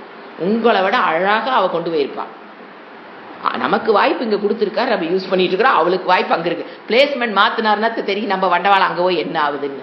சோ இதெல்லாம் சரீர அபிமானத்தினுடைய வெளிப்பாடுகள். நம்ம இது சரீர அபிமானத்துலதான் இந்த என்ன வருதுன்னே நமக்கு தெரியாத இடம். ஒரு கிரகஸ்தாவா இருக்கிறது நான் எங்கெங்க மாட்டினங்கிறதுனால இதெல்லாம் சொல்லிட்டு இருக்கிறேன். இதே ஒரு சன்னியாசி இதெல்லாம் சொல்ல முடியாது. ஏன்னு கேட்டா அவங்களுக்கு இதெல்லாம் என்னன்னே தெரியாது. நம்ம கிரகஸ்தாவுக்குள்ள போனதுனால அவங்களெல்லாம் பிளேம் பண்றது லா அண்ட் ஆர்டர். என்ன அது சரி அப்படி நாம வாழ்ந்துட்டு இருக்கிறோம். அப்படி கிடையாது. They are the moulding person. So be gratitude to all of your in laws, friends. Enemy நீங்க யார் யார் வச்சிருக்கீங்களே அவங்க ஒன்ஸ் அப்பான டைம் ஃப்ரெண்டு, அதுக்கப்புறம் தான் எனிமி ஆயிப்பாங்க. ஸோ நான் என்னவா யூஸ் பண்ணிக்கிறேன், நீங்க இப்ப எனிமியா நினைச்சாலும் அவங்க யாராத்தான் இருந்திருக்கிறாங்க, ஃப்ரெண்டா தான் இருந்திருப்பாங்க. ஸோ அவங்களுக்கு உங்களை மோல்டு பண்றதுக்காக அவங்க எனிமியா இருக்கிறாங்க. புரிஞ்சுங்க? அப்படி ஒரு attitude towards all living beings இதான் நம்மளை மனதை முதல்ல அமைதிப்படுத்தும், அந்த போராட்டத்திலிருந்து நம்மளை விடுபட வைக்கும். அந்த மனதுக்கு தான் பாஷ்யம் புரிஞ்சுக்க முடியும், இறைவன் என்ன சொல்றான்னு புரிஞ்சுக்க முடியும். கமிங் டு த பாஷ்யம். ஆகையால் நீ என்ன பண்ணி இந்த மாதிரி எல்லாம் இந்த பாக்கியா லேடி எல்லாத்தையும் விட்டு போட்டு பற்றட்டு எப்பொழுதும் நீ செய்ய வேண்டிய நித்திய கர்மாவை நன்றாக செய்துவா. Don't blame your kids, don't blame your husband, don't blame your relations, don't blame your etc etc. கஷ்டம் கொடுத்தவங்க எல்லாம் பிளேம் பண்றதுக்காக நம்ம பிறக்கல. முடியலையே தள்ளி நின்னுக்குங்க, அவ்வளவுதான். மேல கொட்டுறாங்களா தள்ளி நின்னுக்குவோம், அவ்வளவுதான். எங்கேயோ நல்லா இருக்கட்டும், நானா இருக்க நீ நீயாரு, அவ்வளவுதான். அவங்களுடைய நினைவுகள் நம் மனதில் வரலினா நம்ம கரெக்டா வாழ்றோன்னு அர்த்தம். எப்ப நம்மளால அவங்கள நினைச்சு போய் நேர்ல பார்க்கும்போது சிரிக்க வேண்டியது, அவங்க அஞ்சாவை போனதுக்கு அப்புறம் அவங்க மன நினைவு நம்மளை வருத்துது. அப்படிங்கும் போது அதுக்குண்டான சூழலை உருவாக்கிக்கிட்டு நம்ம வாழ கத்துக்கணுமே தவிர உள்ளேயே வச்சுக்கிட்டு நிந்திச்சுட்டு இருக்கக்கூடாது, பழி சொல்லிட்டு இருக்கக்கூடாது, நிந்தனை பண்ணக்கூடாது. ஏன்னா அது இறைவனை படிப்பதற்கு சமம். Please don't do that mistake as a Vedantic student. இதை நான் வெளியில இருக்கவங்களுக்கு இது புரியாது, பட் வேதாந்திக் ஸ்டூடெண்ட் நமக்கு தெரியும். அப்போ please don't blame anybody in this world, even அ கொசு, ஈவன் அ டாக். யாரையும் என்ன பண்ண வேண்டாம், டோன்ட் பிளேம் எனிபடி. எல்லாமே சிருஷ்டி, ஏதோ ஒரு காரணத்துக்கு தான் அது அங்கு இருக்கு. பற்றற்று கர்மாக்களை செய்பவன் என்றால் எப்படி, ஈஸ்வர புரிஞ்சுங்களா? இதுதான் ஈஸ்வர அர்ப்பணம். ஈஸ்வர அர்ப்பணாவுடைய கோர் அண்டர்ஸ்டாண்டிங் யாரு? என் கணவன் ஈஸ்வரனால் கொடுக்கப்பட்டவன், மனைவி, குழந்தைகள், இன்லாஸ், ஈஸ்வரா அர்ப்பணா புத்தின்னு புரியும். ஃபர்ஸ்ட் ஈஸ்வர அர்ப்பண புத்திங்கிறது அர்ப்பணமாக நித்திய கர்மாவை செய்யும் புருஷன். இவர் இறைவன் கொடுத்தது எனக்கு, அப்படி செய்யற புருஷன் அந்த கரண சுத்தி பெறுவார். அப்ப அந்த கர்மமே அவனுக்கு என்ன கொடுத்துருது, நீங்க இந்த மாதிரி கர்மத்தை பண்ணும்போது உங்களுக்கு அந்த கரண சுத்தி கிடைச்சிருது. அதன் மூலியமாக அவன் மோட்சத்தை. ஏன் இப்படி கர்மத்தை செய்ய நான் சொல்றேன், இப்படி ஒரு ஆட்டிடியூடா கர்மத்தை செஞ்சீனா கர்ம பலனை எதிர்பாராமல் everything is given to me பகவான், அந்த ஆர்டர் ஆஃப் ஆர்டினன்ஸ் இறைவன் கொடுத்திருக்காரு, அதை மட்டும் நான் செய்யறேன், நீ செஞ்சிட்டே இருந்தீனா in course of time you will get that அந்த கரண சுத்தி. அதுக்கப்புறம் அந்த கரண சுத்தி அடைஞ்சதுக்கு அப்புறம் மோட்சம் இஸ் நெக்ஸ்ட் ஸ்டெப். அவதாரிக்கை. யஸ்மாத் ச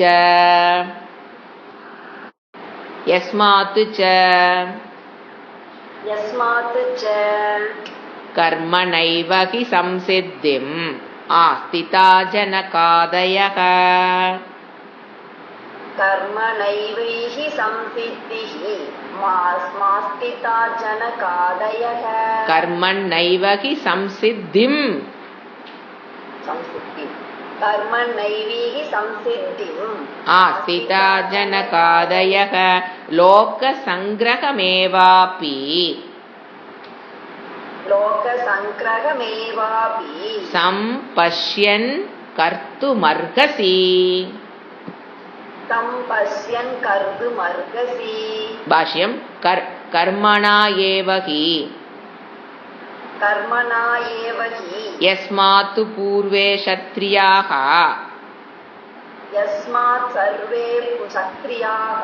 பூர்வே யஸ்மாத் பூர்வே க்ஷத்ரியாः வித்வாம்சக சம்சித்திம் மோக்ஷம் கந்தும் ஆஸ்திதாः பிரவருத்தா ஜனகாதயः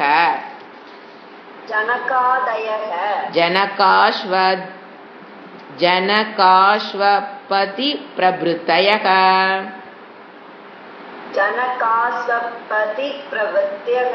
யதி தே பிராப்த சம்யக் தர்ஷனாக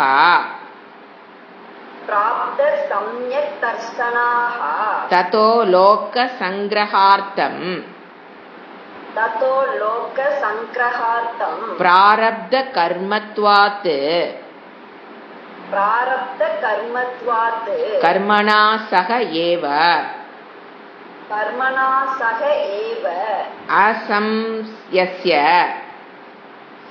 असंस्यस्य ஏவ கர்ம एव कर्म சம்சித்திம் संसिद्धिम् ஆஸ்திதா இத்யர்த்தः आस्थिता इत्यर्थः அத அப்ராப்த சம்யக் தர்ஷனா अत अप्राप्त सम्यक् दर्शना ஜனகாதயக जनकादयः ததா கர்மணா तथा कर्मणा சத்வசுத்தி சாதனபூதேன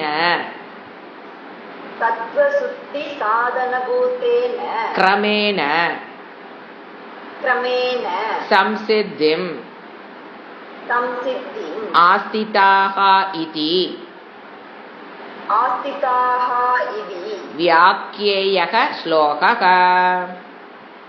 व्याख्येयः श्लोकः அத மன்யசே பூர்வைஹி अथ मन्यसे पूर्वैः அபி ஜனகாதிபிஹி अपि जनकादिभिः அபி அஜானத்பிஹி अपि अजानद्भिः ஏவ கர்த்தவ்யம் கர்ம एव कर्तव्यं कर्म கிருதம் தாவதா कृतं तावदा ந அவசியம் न अवश्यम् அந்யேன கர்த்தவ்யம் अन्येन कर्तव्यम् சம்யக் தர்ஷனவதா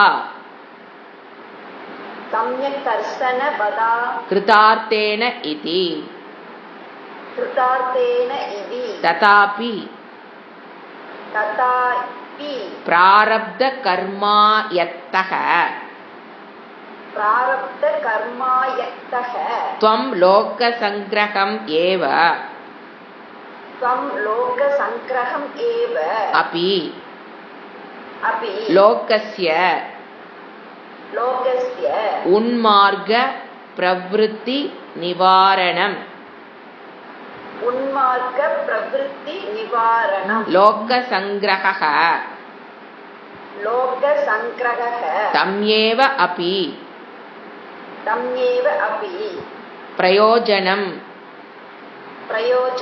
सम्पश्यन् सम्पश्यन् कर्तुम् अर्हसि कर्तुम् अर्हसि ஓகே. இப்போ இந்த ஸ்லோகத்தில் ஏன் அப்படின்னு காரணம் சொல்றார். யஸ்மாத் எதனால், ஜனகாதயக ஏன் இப்படி நான் சொல்றேன், கர்மத்தை இப்படி செய்ய நான் ஏன் சொல்றேன் அப்படிங்கும்போது இந்த இடத்துல ரெண்டு கருத்தை சொல்றாரு. ஜனகாதைனா சீதாவுடைய அப்பா. ஜனகாதயக அவரை போல இன்னும் நிறைய பேர், ஜனகர், அஸ்வபதி, அந்த மாதிரி நிறைய பேர் இருக்காங்க. அவங்கெல்லாம் கர்மத்தினாலேயே ஞானத்தை அடைந்தார்கள் அப்படின்னா உடனே எங்க போயிடக்கூடாது, கர்மகாண்டத்தை மட்டும் பண்ணி ஞானத்தை அடைஞ்சிட்டாங்க, தப்பா புரிஞ்சுக்கிறவங்க இந்த இடத்துல இப்படிதான் புரிஞ்சுக்கிறாங்க. கர்மத்தினாலேயே ஞானத்தை அடைந்தார்கள் அப்படின்னா கர்மத்தை கர்மயோகமாக பண்ணி சித்த சுத்தியை பெற்று குருமுக்கேன சாஸ்திரத்தை படிச்சு ஜனகர் என்ன ஆனாரு, ஞானி ஆனாரு. ஞானிக்கு ஆனதுக்கு அப்புறமும் அவருக்கு பிராரப்தம் அவர் எங்க உட்கார வச்சிருந்தது, அரசனாகவே தான் இருந்தார். ஞானத்துக்கு அப்புறமே யோசனை பண்ணி பாருங்க, அப்படி ஒரு ஞானி நாட்டு தலைவனாக இருக்கும்போது எப்படி இருக்குன்னு இன்னைக்கு கிட்டத்தட்ட அதை நம்ம அனுபவிச்சுட்டு இருக்கிறோம். ஒரு அரசன் அந்த ஞானத்துல நிக்கிறவரா இருக்கணும். அட்லீஸ்ட் ஞானத்தை நிக்கிறதுக்கு முயற்சி பண்றவராவது இருந்தா கூட ஓகேங்கிற நான். பக்கா ஞானியா இல்லைனாலும் அந்த ஞானத்துக்கு உண்டான முயற்சி பண்றாருனாவே அதனுடைய ஸ்மெல் அப்ப நமக்கு தெரியுது. அந்த மாதிரி ஜனகர் எல்லாருமே பாத்தீங்கன்னா ஞானத்தை பெற்றதுக்கு அப்புறம் அரசர்களா அரசவையா, ஏன்னா பையன் வந்திருப்பாரு, யாரோ ஒரு அடுத்த ஆள் அங்க இருக்கும் போது விட்டுட்டு போயிருவாங்க. இவருக்கு வேற வழியே இல்லை. அதனால இவர் என்ன பண்ணாரு, அவருக்கு பிராரப்தம்னு எடுத்துக்கலாம். அவர் அங்க உட்காந்து அப்புறம் பிரச்சனை இல்லாத ஒரு மாமனராக ராமனருக்கு இருந்தார் இல்லைங்களா. ராமர் படுத்த பாடுவை சீத்தைய எந்த பிரச்சனையாவது பண்ணாரா ஜனகர்? அந்த ராமாயணத்தை ஃபுல்லா சீன் எடுத்து பாருங்க. இந்த காலமா இருந்தா நம்பர் 1 ராவணனுக்கு மேல யார் நிப்பாங்க? ராமருக்கு தொந்த கொடுக்கறக்கு ஜனகரா இருப்பார். இந்த காலம் அப்படா இருந்தா.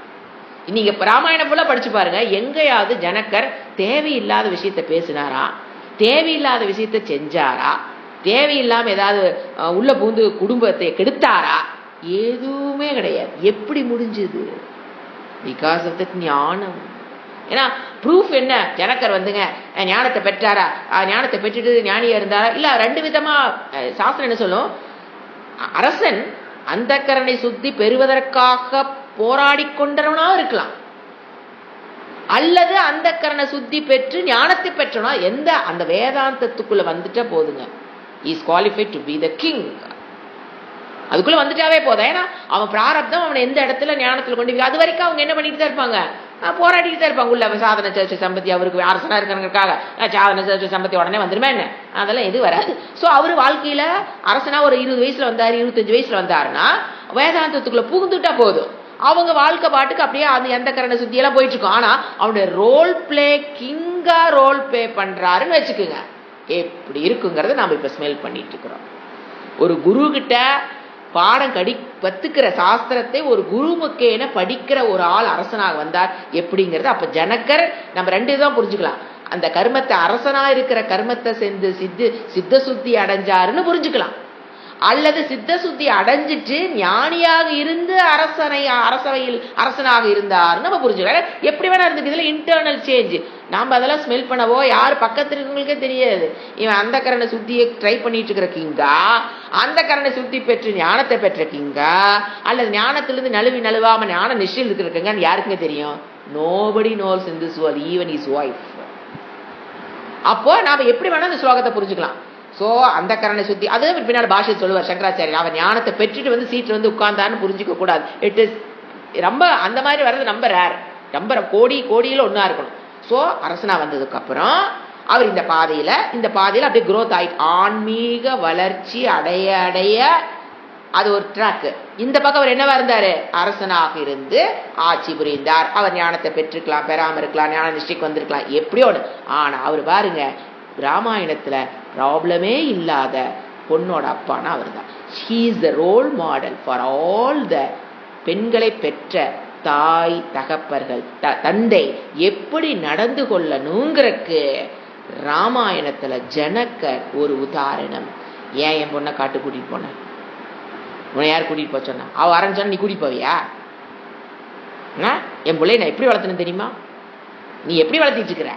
ஒரு மர உரி தடுத்து கூட்டிட்டு போயிருக்க, அங்க போய் விட்டடிச்சிட்டேன், அங்க போய் ராவணத்தை விட்டடிச்சிட்டேன். ராவன்ட்ட போய் என் பிள்ளை எவ்வளவு கஷ்டப்பட்டா? நீ எல்லாம் அரசனா, நீ எல்லாம் ஆம்பளை. எப்படி வேணா இந்த காலத்தை யோசனை பாருங்க. இதே மண்ணுல நம் முன்னோர்கள் எப்படி ஒரு பிள்ளையை பெற்றவங்க எப்படி வாழ்ந்தாங்கன்னு பாருங்க. இவ்வளோ பிரச்சனை நடக்கும் போதும் அவர் எதுவுமே தலையிடலையே. தன் மகளுக்காக சப்போர்ட் பண்ணிக்கிட்டு ஒரு வார்த்தை அவரோ அவங்க ஒய்ஃபோ அல்ல கூட பிறந்ததுகளோ அத்தையோ யார வேணா எடுத்துக்க, உறவுகள் எல்லாத்தையும் எடுத்துக்க, ஒருத்தராவது வந்து ராமர்கிட்ட இப்படி வார்த்தை கேட்டாங்கன்னு இருக்குதா ராமாயணத்துல? அப்படிதான் நடந்துக்கணும். அது ஹிஸ் ரோல் மாடல். அப்படிப்பட்டது அதை ஜனக்கரை போடுறாரு அவர். ஏன்னா ராமாயணம் படிச்சவங்களுக்கு தெரியும். நான் இந்த நீ கேஸ் ஸ்டடி இத்தனால் பண்ணாம இருக்கலாம், இப்ப பண்ணி கொடுத்துருக்கனால ஜனக்கர் எப்படி ராமாயணத்தோட கேரக்டர் கேஸ் ஸ்டடி பண்ணிப்பாரு, அவர் எப்படி இருந்தாரு. அப்படிதான் இருக்கணும். இப்ப என்ன சொல்றாரு? ஜனகாதையக சம்சித்தியம் ஞானத்தை அடைந்தார்கள். சம்சித்திங்கிறதுங்க சித்தி அடைந்தார்கள். நீங்க அந்த கரண சுத்தி அடைந்தார்களுக்கு சம்சித்தி போட்டுக்கலாம். ஏன்னா சமயக்கு சித்தி நன்கு அடைந்தார்கள் எதைங்கிறத கிருஷ்ணர் சொல்லல. அப்ப நாம என்ன புரிஞ்சுக்கலாம்? சம்சித்தியம் அந்த கரணத்தை அடைந்தார்னு எடுத்துக்கலாம், ஞானத்தை அடைந்தார்னு எடுத்துக்கலாம், ஞான நிச்சயம் அடைந்தாருன்னு எடுத்துக்கலாம். ஏன்னா குரோத் எப்படி போயிருக்குன்னு யாருக்கும் சொல்ல முடியாது. அதனால இறைவன் பாருங்க என்ன போட்டார் கிருஷ்ணரு? சம்சித்திம் தான் போட்டாரே தவிர ஞானத்தை அடைந்தாருனோ அந்த கரண சுத்தி அடைந்தாருனோ கிருஷ்ணரே யூஸ் பண்ணல. இந்த வேர்டு யூஸ் பண்ண வேர்டை பாருங்க, சித்தி அடைந்தார். அந்த கரண சுத்தி என்னதான்? ஒரு சித்தி தானே, அது ஒரு சித்தி தானே. முயற்சி பண்ணா அது அடைஞ்சிட்டீங்கன்னா சித்தி. ஞானம் என்னதான்? சித்தி. ஞான நிச்சயம் என்னது? சித்தி. அது சித்திங்கிறது எங்க வேணா போகும். சம்சித்தி அடைந்தார். பியூட்டிஃபுல் ஸ்லோகம் ஃபார் கிரகஸ்தாவுக்கு உதாரணமாக வாழ்ந்து காமிச்சவர் ஜனகர். அப்படின்னு சொல்றாரு, லோக சங்கிரகமேவாப்பி. அந்த அப்படி ஒரு அரசன் வந்து உட்கார்ந்தானா தம் வீட்டுக்கு என்ன கொண்டு போகலாம், தம் பரம்பரை எப்படி இந்த சீட்டில் வந்து உட்கார வைக்கலாங்கிற எண்ணம் எல்லாம் இயல்பாகவே வராது. இப்போ நம்ம தமிழ்நாட்டில் என்ன கஷ்டப்படுறோங்கிறது தெரியுது, பாரதம் மேலே நின்று போக்கும்போது எப்படி நம்ம அதை என்ஜாய் பண்ணிட்டு இருக்கிறோங்கிறது தெரியுது. ஏன் இவங்கெல்லாம் ஏன் அஞ்ஞானிகள், வேதாந்தத்துக்குள்ள வராதவங்க வந்து அரச சீட்டில் உட்காந்தா என்ன பாடுபடுறோம். தமிழ்நாடு மாதிரி கஷ்டப்படுற நாடு ஸ்டேட் உலகம் இந்தியாவில் எதுவுமே இருக்கு. இங்க இவ்வளவு கஷ்டப்படுறோம், ஆனா அங்க மேல் நிக்கிற தலை எப்படி இருக்குது, ஸ்லோக சங்கிரகம். உலகம் அமைதி பெறுவதற்கு எவ்வளவு ஒர்க் பண்ணிட்டு இருக்கிறாருன்னு நீங்க ஒரு அவருடைய ஆக்டிவிட்டில பாத்தீங்கன்னா தெரியும். உலகம் அதனாலதான் ஒரு அரசனுக்கு காலிலேயே வந்து விழுகிறாங்க. ஏன்னா அவருடைய எண்ணம் உலகம் அமைதியா இருக்கணும். இந்த மாதிரி ஒரு எண்ணம் படைத்தவன் இதுவரைக்கும் பாரதத்தை, அதாவது இது ஒரு பாஸ்ட் ஒரு 500 இயர்ஸா இப்படி மனம் கொண்ட ஒரு மனிதன் அரசனாக வந்திருந்தால் பாரதம் இவ்வளவு போர்களை சந்திக்க வேண்டிய அவசியமே இல்லை. பாரதமும் உலக நாடுகள் எங்க பார்த்தாலும் போர் நடந்துகிட்டு இருக்குது இல்லைங்களா. அதுக்கு தான் சுவாமிஜி சொல்றது, தமிழ்நாடு திருந்தினால் பாரதம் திருந்தினால் உலகம். பாரதம் முதன்மையா வந்ததுன்னா உலகம் அமைதிப்படும். ஏன்னா உலகத்துக்கு நம்ம எதை கொண்டுட்டு போயிடுவோம், வேதாந்தத்தை கொண்டுட்டு போயிடுவோம். அந்த கருத்துகள் உலக மக்கள் அமைதிக்கு உதவும். இல்லைன்னா என்ன ஆகும், இந்த பார்டருக்கு சண்டை, இந்த நதிக்கு சண்டை, இங்க நாம எதுக்கு விவசாயிகள் எதுக்கு சண்டை போட்டுட்டு இருக்கிறோம், வரப்புக்கு சண்டை. அங்க என்ன நடக்குது, அதே அங்க என்ன நடக்குது, எனக்கு இது இந்த ஏரியா என்னுடையது, இந்த நதி என்னுடையது, இந்த பூமி என்னுடையது, இந்த கோயில் என்னது, இது என்ன நடந்துட்டு இருக்குது. இந்த சண்டையெல்லாம் வராது. என்ன சொல்ற, லோக சங்கிரகம் ஏவா. அப்படி ஒரு அரசன் வந்து உட்கார்ந்தான்னா லோக சங்கிரகம், ஜனங்களுடைய பிரயோஜனம், உலக மக்களின் நலனை கருதி ஒரு அரசன் அமர்வான். இது நம்ம பிராக்டிக்கலா இப்ப நம்ம பாக்குறோம், இந்த டீச்சிங் அதிகமா தேவைப்படாது. அமர்வான் கர்த்தும் கர்மத்தை அர்ஹசி. அந்த மாதிரி உலக மக்களின் நன்மையை கருதி ஒரு அரசன் அமர்வான். அதை செய்வ அந்த கர்மத்தை உலக மக்களின் நன்மையை கருத்தில் மனதில் கொண்டு ஒரு அரசன் ஆள்கிறான்னா கண்டிப்பா அவன் எங்க வந்திருப்பான், வேதாந்தத்துக்குள்ள வந்திருப்பான். அவங்கள தவிர வேற யாருனாலையும் உலக மக்கள், தன்னாட்டு மக்களுடைய நலன்கிறது வேறங்க, தன்னாடு நல்லா இருக்கணுங்கிறது வேற, கூடவே உலகம் அமைதி அடையும் நினைக்கிற திங்கிங் எல்லாம் லோக சங்கிரகம் ஏவா. அப்ப ஜனக்கர் எப்படி ஆண்டிருப்பாரு யோசனை பாருங்க. அந்த அந்த இப்ப சீத்த லைன்ல ஒரு கேஸ் ஸ்டடி பண்ணி பார்த்தோம். அவர் நாட்டை எப்படி ஆண்டிருப்பாருன்னு பாருங்க. தன்னுடைய நலன் மட்டும், தன் மலம், தன்னுடைய நாட்டினுடைய தன் நாட சொல்றேன், தன்னுடைய நாட்டினுடைய நலத்தை பாதுகாத்துக்கணும். நீ அங்கிருந்து மிசைல் விட்டீங்கன்னா இங்க உட்கார்ந்த இடத்துல அடிப்ப. அப்ப தன் நாட்டையும் பாதுகாத்துக்க தெரியணும். அதே சமயத்துல உலக மக்களின் நன்மையையும் பாதுகாக்கணும். அந்த உலக மக்களின் நன்மையை எந்த அரக்கன் கெடுக்கிறானோ அவனை அழிக்கவும் தெரிய வேண்டும். இதுதான் வேதாந்தத்துக்குள்ள வந்தவனுடைய மனம். ஏன்னா அந்த அந்த தீவிரவாதம் தான் உலக மக்களின் நன்மை நிம்மதி கெடுக்கிறது யாருதான். அப்ப அவங்களை அழிக்கிறதுக்கு என்ன பண்றது இல்ல, பயமெல்லாம் கிடையாது, வா போறா வா ரெடி. இங்க தன்னாட்டு மக்களையும் பாதுகாக்க தெரியணும். உலக மக்களுடைய நன்மையை கெடுக்கிற சக்தி எதுன்னு தெரிஞ்சதுன்னா முன்னால போய் நின்று அதை அழிக்கிற சக்தியையும் முதல்ல வளர்த்திக்கணும், பிளாட்ஃபார்ம் போட்டு வச்சுக்கணும். அது 5 வருஷம் 10 வருஷம் ஆச்சு பிளாட்ஃபார்ம் போடுறதுக்கு. ஏன், தீவிரவாதி எதுக்கும் தெரியணும், உலக மக்கள் வேறு. இங்க நம்ம ஆர்மி வந்து ஃபுல்லா டெவலப் ஆகாமல் வச்சுக்கோங்க, நீங்க உலக மக்களுக்கு எல்லாம் போய் ஒண்ணு வேலை செய்ய முடியாது. ஒரு நாள் பாம்பு போட்டா இந்தியாவே காணாம போயிடும். சோ ஃபர்ஸ்ட் என்ன நடந்தது, பிளாட்ஃபார்ம் அமைக்கப்பட்டது. நல்லா திங்க் பண்ணி பாருங்க எப்படி இருந்தது. ஜனக்கர் இப்படிதான் ஆண்டிருக்கணும். முதல்ல ஆர்மி ஸ்ட்ராங், பிளாட்ஃபார்ம் ஸ்ட்ராங்கா இருக்கணும். அப்பதான் உலக நன்மையை எவங்க எடுக்கிறானோ அவனை அழிக்கக்கூடிய சக்தி பெற்றவனாக முதல் பாரதம் வரணும். அப்பதான் அழிச்சு உலக நன்மையை காப்பாற்ற முடியும். அப்போ எவ்வளவு செலவு பண்ணணும் ஆர்மிக்கு, அந்த பணத்துக்கு எங்க போறது, வரி விதிச்சாதான் பணம் வாங்க முடியும், பணம் இருந்தா தான் ஆர்மியை ஸ்ட்ராங் பண்ண முடியும். அப்ப வரி விதிச்சுட்டாரு மோசம், வரி கொடுத்து வரி இத்தனை வரி இது வரைக்கும் பார்த்ததில்லை, அதை பேச தெரியுதே. இவ்வளவு உலகத்தையே பயமுறுத்தக்கூடிய ஸ்ட்ராங்கான பாரதமாக உருவாக்குனது யாரு, அது எதுக்காக அந்த புரிஞ்சுக்கணும். இதெல்லாம் மண்டையில புத்தி இருந்தா புரியும், இல்லைன்னு வச்சுக்கோங்களேன் புரியாது. அட்லீஸ்ட் நம்மளாவது புரிஞ்சுக்கணும், ஜனக்கர் எப்படி நாட்டை ஆண்டு இருப்பாருன்னு ஒரு இமேஜினேஷன் இப்ப இருக்கிறத வச்சு நான் கம்பேர் பண்ணி கொடுக்குறேன். என்னங்க வேதாந்தத்துல அரசியல் போயிட்டு, இட் இஸ் நாட் அரசியல். இந்த மாதிரிதான் ஜனக்கர்ங்கிற வேர்டு வந்துருச்சு. அப்ப அரசியல் கிங்கு தான். அப்ப நம்ம அதை பத்தி பேசிதான் ஆகணும். அப்போ ஜனக்கர் இந்த பாதையில நாட்டை இவ்வளவு சுபிக்ஷமா கொண்டு போனாருன்னா அவருக்கு என்ன இருந்திருக்குது? ஒன்னா அந்த கரனை சுத்தி பெற்று அவர் அதை சாதனமா வச்சுட்டார். அவருடைய தொழிலை, அரச பதவியை வச்சு அவரு என்ன சொல்றாரு அடுத்து பாருங்க, பாஷ்யத்துக்கு வருவோம். அவன் தான் ஒரு வேர்டு பாருங்க, அருகசி. கிங்கா இருக்கிறதுக்கு அவன் தான் குவாலிஃபைன்ட்டார் இறைவன். வேதாந்தம் படிக்கிறவன் தான், அல்லது படிச்சு முடிச்சவன், படிச்சவன், ஏதோ நம்ம எதுக்கு சொல்ல முடியாது. வேதாந்தக்குள்ள நுழைஞ்சிட்டான்னு வச்சுக்கலாம். He is the qualified person to rule the world, rule the country. He is the qualified யோகி, அர்ஹசி. அருகதை அவனுக்கு தமிழ்ல சொல்ற அதே அருகதான் சொல்றாரு கிருஷ்ணர், அதே வேர்டு தான் பண்ண. அவனுக்கு மட்டும்தான் யோகியத அம்சம் இருக்குது, அவனுக்கு தான் அருகதையே இருக்குது. மற்றவர்கள் அந்த சீட்ல உட்கார்றதுக்கு அருகதை கிடையாது. ஆனா ஜனங்க என்ன பண்ணிடுறோம், இலவசமா கொடுத்தா, ஓட்டுக்கு 500 ரூபாய் பணத்தை கொடுத்தா, 2000 ரூபாய் கொடுத்தா கொண்டு ஓட்ட குத்திட்டு வந்துட்டா. பிரச்சனை மக்களிடம், அரசனிடம் இல்லை. இங்க மக்களிடம் பிரச்சனை. அதுதான் நீட் ஆஃப் த அவர். வேதாந்தத்தை மேக்சிமம் பீப்புளுக்கு நீங்க கொண்டு போய் சேர்த்துனீங்கன்னா they will think properly, they will vote properly, they will select a king properly. நாடு இந்தியா பாரதம் அமைதி அடைந்தால், சுபிக்ஷமாச்சுன்னா உலக, நீங்க வேதாந்தம் படிச்சு அதை மற்றவங்களுக்கு கொண்டு சேர்த்துறதுங்கிறது உலக மக்களின் நன்மைக்கு உதவி செய்யும். இது குழப்பத்த வேலைன்னு நினைச்சிட்டு இருக்காங்க. புரியுதுங்களா? இதுக்குள்ள நுழைஞ்சா we can collect, select the, நீங்க போய் அரசனாக வேண்டாங்க, you can collect, select the correct person who is to be the king. அப்பா அவன் நாட்டை ஆள்ற பொறுப்பு அவங்க கையில கொடுத்தீங்கன்னா அவன் உலகத்தினுடைய நன்மைக்கு இன்னைக்கு வேலை செய்யறமா இல்லையா? அப்போ எங்க நுழைஞ்சிருக்கணும், எல்லாரும் வேதாந்தத்துக்குள்ள நுழைஞ்சிருக்கணும். அரசனும் சரி மக்களும் சரி.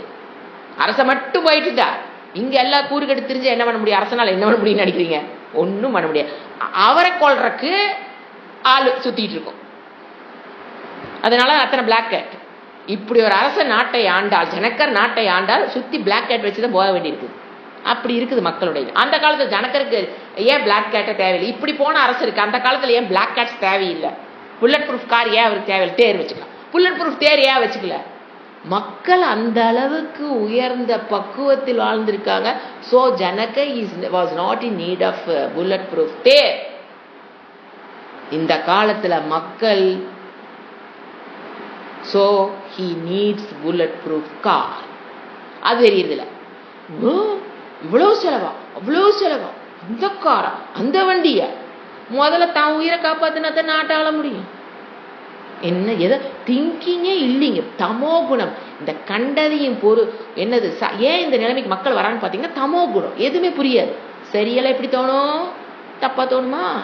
தப்பால என்ன தோணும்? சரியா தோணுமா? அது ஏன் வந்தாங்க ஜனங்கதுக்கு? ஏன் இந்த இடத்த சரியெல்லாம் ஏன் தப்பா தோணுது உங்களுக்கு? தப்பால ஏன் சரியா தோணுதுன்னா தமோ குணம். அந்த தமோ குணம் ஏன் வந்ததுன்னு யோசனை பண்ணி பாருங்க. என்ன சாப்பிட்றோம், என்ன வாழ்றோம், என்ன வாழ்க்கை வாழ்றோம், பத்தாவதுக்கு இந்த சினிமா பாதிப்பு வேற. இப்ப இன்னைக்கு தமோ குணத்துல போடுறதா டாப்பு போட்டு செலக்ட் பண்றதுக்கு ரெடியா உட்காந்துருக்கோம் எல்லாரும். என்ன நாடு ஆகும் நினைக்கிறீங்க? சினிமாக்குள்ள பூந்து அவன் என்ன குணம் தான், தமோ குணம் இருக்கிறவன் தாங்க சினிமா ஃபீல்டுக்குள்ளே நுழைய முடியும். சத்துவ குணம் இருக்கிறவங்களாம் அந்த பக்கமே போக முடியாது ஆச்சுங்களா? இப்ப பாருங்க, அவனைத்தான் மக்களுக்கு பிடிக்குது. ஏன்? இவங்களுக்கு தமோ குணமா, அவனும் தமோ குணமா, மேட் ஃபார் ஈச் அதர். அவனை கொண்டாந்து உட்கார வச்சா என்ன நடக்கும்? அரசியல் வேண்டாம், ஆனா புரிஞ்சுக்குங்கிறத நான் சொல்றேன். வேதாந்தி இது வேதாந்தங்கிறது வரட்டு வேதாந்தம் அல்ல, உலகத்தோடு சேர்ந்து வேதாந்தம். ஜனக்கருங்கிற வேர்டு வந்ததுனால we are entering into politics. அவர் எப்படி இருந்திருப்பார்னு ஒரு கற்பனைக்கு ஒரு கேஸ் ஸ்டடி. அந்த மாதிரி அரசர்கள் அரசனை, ஏன்னா இப்ப அவன் அப்பா அம்மாக வர்றதில்லை, பீப்புள் தேர்ந்தெடுக்கிறோம். கை யாரு கையில் இருக்குது பிரச்சனை? மக்கள் சரியான தலைவனை தேர்ந்தெடுக்கக்கூடிய சக்தி. அவங்களை கேளுங்க, சரியான தலைவன் வகைய தமோ குணம், வேற ஒன்னும் கிடையாது. சத்துவ குணம் வருதா போட்டுருமா? தமோ குணம் தமோ குணத்துக்கு மேட்ச் ஆயிட்டு, அவ்வளோதான். ஓகேவா? இப்போ அடுத்து பார்ப்போம். முன்பு, இப்போ இது பாயிண்ட் அப்படியே பாஷ்யம் ஃபுல்லாக வரும், நான் படிக்கிறேன். முன்பு ஜனகர், அஸ்வபதி முதலிய சத்திரிய வித்வான்கள், பாருங்க சத்திரிய பிராக்கெட்ல யார் அவன்லாம் படிச்சவன், எம்ஏ எம்ஃபில் பிஹெச்டி இல்லே, சாஸ்திர வித்வான், கர்மத்தின் வாயிலாக மோட்சத்தை அடைவதின் பொருட்டு அதில் ஈடுபட்டார்கள். நாம இந்த வீட்டில் இருக்கிற வேலைக்கே முடிச்சுட்டு கிளாஸுக்கு வர முடியலைங்கிறோம்.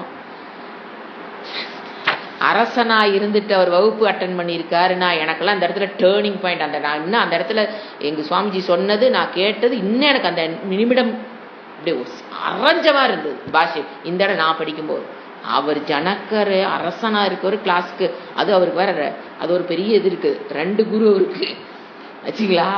ஸோ அதுக்குண்டான டைம் அவர் கொடுத்துருக்காருன்னா இதுக்கு மேல நான் சொல்ல விரும்பல, நீங்க புரிஞ்சுக்குங்க.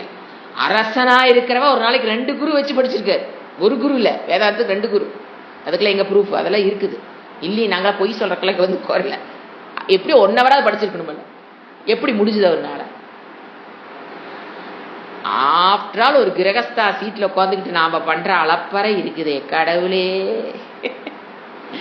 அவர்கள் யதார்த்த ஞானத்தை அடைந்தவர்களாயிருந்தால், யதார்த்தம்னா எப்படி சாஸ்திரத்தில் சொல்லப்பட்டதோ அந்த ஞானத்தை அடைந்தவர்களாயிருந்தால் அவர்கள் உலக சங்கரகத்தின் பொருட்டு கர்மத்துடன் கூடிய சந்நியாசம் மேற்கொள்ளாமலேயே, சந்நியாசம் மேற்கொள்ளணுங்கிற அவசியம் இல்லை. லோக சங்கரகார்த்தோட சந்நியாசம் மேற்கொண்டாதான் லோக சங்கரகார்த்தம் நல்ல. ஒரு நாட்டின் அரசனாக அமர்ந்தாலும் அவங்கதான் அதிகமா லோக சங்கரகார்த்தம் ஒர்க் பண்ண முடியும். இப்ப சுவாமிஜி நம்ம லோக சங்கரகார்த்துக்கு ஒர்க் பண்றாரு, நம்ம நாட்டினுடைய தலைவனும் ஒர்க் பண்றாரு. எப்படி டிஃபரன்ஸ் பாத்தீங்களா? இவருக்கு ஒரு லிமிட் ஆயிக்கும், அதுக்கு மேல இவரால் போக முடியாது. அங்க உலகத்தையும் என்ன பண்ணலாம், அந்த சீட் அந்த சக்தி உடையது, அதுக்கு சொல்ற சக்தி படைத்தது அந்த சீட். சோ மோட்சத்தை அடைகிறார்கள். அவங்க சன்னியாசி ஆகணுங்கிற அவசியம் இல்லை. சந்நியாசம் மேற்கொள்ளாமலேயே கிரகஸ்தாசிரமத்தில் இருந்தே அரசனாக இருந்தே அடலை பண்ணி, கிரகஸ்தாவோட அரசர் இருந்தே மோட்சத்தை அடைகிறார்கள். அவர்கள் யதார்த்தம்னா சாஸ்திரத்தில் சொல்லப்பட்ட அந்த ஞானத்தை உள்ளபடி அறிந்தவர்கள் அர்த்தம். ஞானத்தை அடைந்தவர்களாய் இருந்தார்கள் எனில் அப்பொழுது அவர்கள் கர்மத்தின் மூலியமாக சித்த சுத்தி அடைந்து கிரமமாக, அரச சீட்ல போகணும்னு எல்லாம் என்ன வராது, ஞான நிச்சயம் கிடையாது, கிரமமாக. அப்ப அதுக்கு முயற்சி பண்ணிருக்குமா வேண்டாமா? அப்ப அதுக்கு நேரத்தை கொடுத்துருக்குமா வேண்டாமா? அவருக்கு கிடைச்ச நேரத்தோட வாங்க நமக்கு நேரம் கிடைக்க மாட்டேங்குது. அதை விட என்னங்க நாம ஆற்றோம், புரியல எனக்கும். கிரமமாக மோட்சத்தை அடைவார்கள் என்பது இந்த ஸ்லோகத்தின் விளக்கம். இவர் சொல்றார் சங்கராச்சாரிய, ஜனகாதி முன்னோர்களும் ஆத்ம தத்துவத்தை அறியாத பொழுதுதான் செய்ய வேண்டிய கர்மத்தை செய்தார். இப்ப ஜனக்கரே செய்ய வேண்டிய கர்மத்தை, விகித கர்மத்தை அரசனா இருந்தாலும் பஞ்சமாக யக்னங்கள் அவர் பண்ணி இருக்கணும். யோசனை பாருங்க, அரசனாக உட்கார்ந்து இருந்தாலும் அவர் அஜ்ஞானி. அப்ப என்ன பண்ணணும், விகித கர்மம் அவருக்கு உண்டு, பஞ்சமகா யக்னங்கள் உண்டு. ஏன்னா கிரகஸ்தாவா அவரு, பஞ்சமகா யக்னங்கள் உண்டு. அதையும் செய்யறதுக்கு டைம் இருந்துதாமா, நாட்டை பாதுகாக்கிறதுக்கும் டைம் இருந்துதான், சாஸ்திரத்தை படிக்கிறதுக்கும் டைம் இருந்துதான் ஜனக்கருக்கு.